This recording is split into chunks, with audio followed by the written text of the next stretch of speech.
Olha, na última quinta-feira, a advogada Paula Simoni, presidente do Comitê Intersetorial de Acompanhamento e Monitoramento da Política Municipal para a População em Situação de Rua, se reuniu com a consultora da Secretaria de Direitos Humanos da Presidência da República, Ana Tereza Coutinho Penteado. E a advogada está aqui com a gente para falar sobre o assunto. Bom dia, muito obrigado pela sua presença. Um dos pontos aí desse encontro foi a elaboração de um guia de serviços para a população de rua.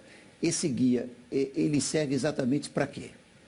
Bom, esse guia ele vai conter todos os serviços de cada capital, né, que podem ser disponibilizados para a população em situação de rua, como, por exemplo, albergues, onde dormir, né, onde se alimentar, onde procurar trabalho, onde procurar um curso, né, para sair daquela situação de rua, onde fazer um cadastro para moradia.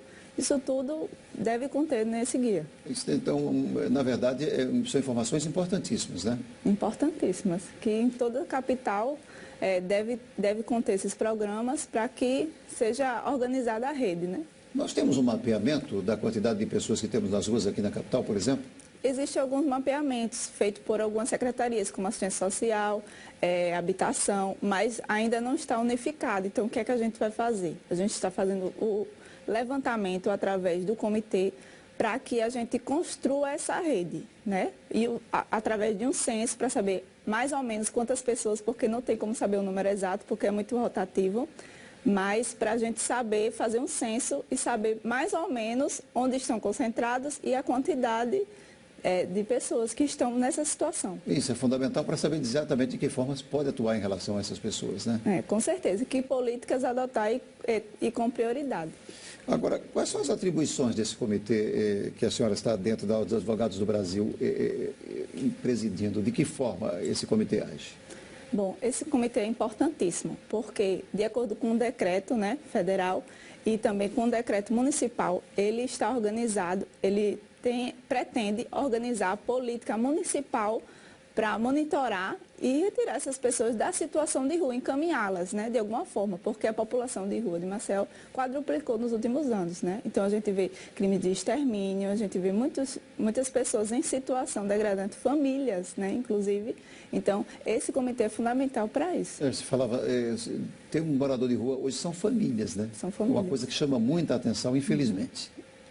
Essas famílias, muitas são oriundas do interior, né? Elas vêm do interior para cá porque não tem serviço, não tem trabalho, às vezes trabalham em usina, só sabe fazer aquele tipo de serviço, então vem para cá atrás de emprego, em busca de emprego, mas nem sempre conseguem. Já existem ações promovidas pelo comitê? Ações, o que a gente está fazendo hoje é fazer um levantamento dos serviços que já tem. Depois desse levantamento, sim, né? Após esse levantamento, nós vamos fazer o programa para construir a política e assim cobrar dos órgãos públicos, né? São muitas as necessidades dessas pessoas, né? Elas não têm defesa nenhuma, né?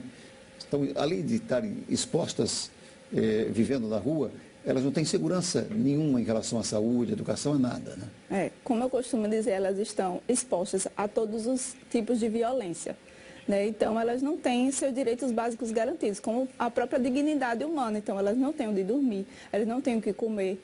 E elas estão expostas a tudo, inclusive muitos são executados por causa disso. Agora, é necessário também, esse trabalho junto com as secretarias é fundamental também, né? Não é um trabalho isolado. Depois desse mapeamento, esse trabalho tem que ser em conjunto com o governo municipal e estadual, seria necessário? Hoje a gente está iniciando com um trabalho com as secretarias municipais. Hoje são 7 secretarias, mas já estamos estudando para entrar mais 2, principalmente habitação, porque é uma questão fundamental. E o município está se disponibilizando, né? Inclusive foi ele que quis construir o comitê. Mas depois a gente pensa sim, em ampliar o serviço. Essa é a segunda vez que a consultora da Presidência da República visita Maceió? É a segunda vez, mas foi a primeira vez que ela teve contato direto com os serviços que já estão sendo disponibilizados. De quem foi a sugestão para se ter esse guia? De onde nasceu a ideia desse guia? A ideia desse guia é da Secretaria de Direitos Humanos da Presidência da República, né? Mas antes desse guia ser feito, a gente vai organizar um seminário municipal em outubro, para que a gente faça o levantamento desse serviço e consiga discutir com os próprios ex-moradores de rua e pessoas em situação de rua como as melhores formas de retirá-los dessa situação. Então, eles, inclusive, vão participar desse seminário. Essas pessoas da rua, de certa forma, elas são um retrato da nossa falta de habilidade e de assistência social a essas pessoas. É necessário se repensar, é necessário se discutir muito isso, né? É verdade, porque as pessoas passam, veem as pessoas nas ruas, dormindo, comendo, às vezes jogado, meio desmaiado, e acham aquilo normal. E isso não é uma situação normal para ninguém, né? Então, como estão habituados, acham que sempre existiu e sempre deverá existir. E não é bem assim. Se a gente pode ajudar de alguma forma, acho que devemos fazê-lo. É verdade. Nós queremos agradecer a sua presença aqui no Bom Dia. Obrigada. Muito obrigado. Obrigada.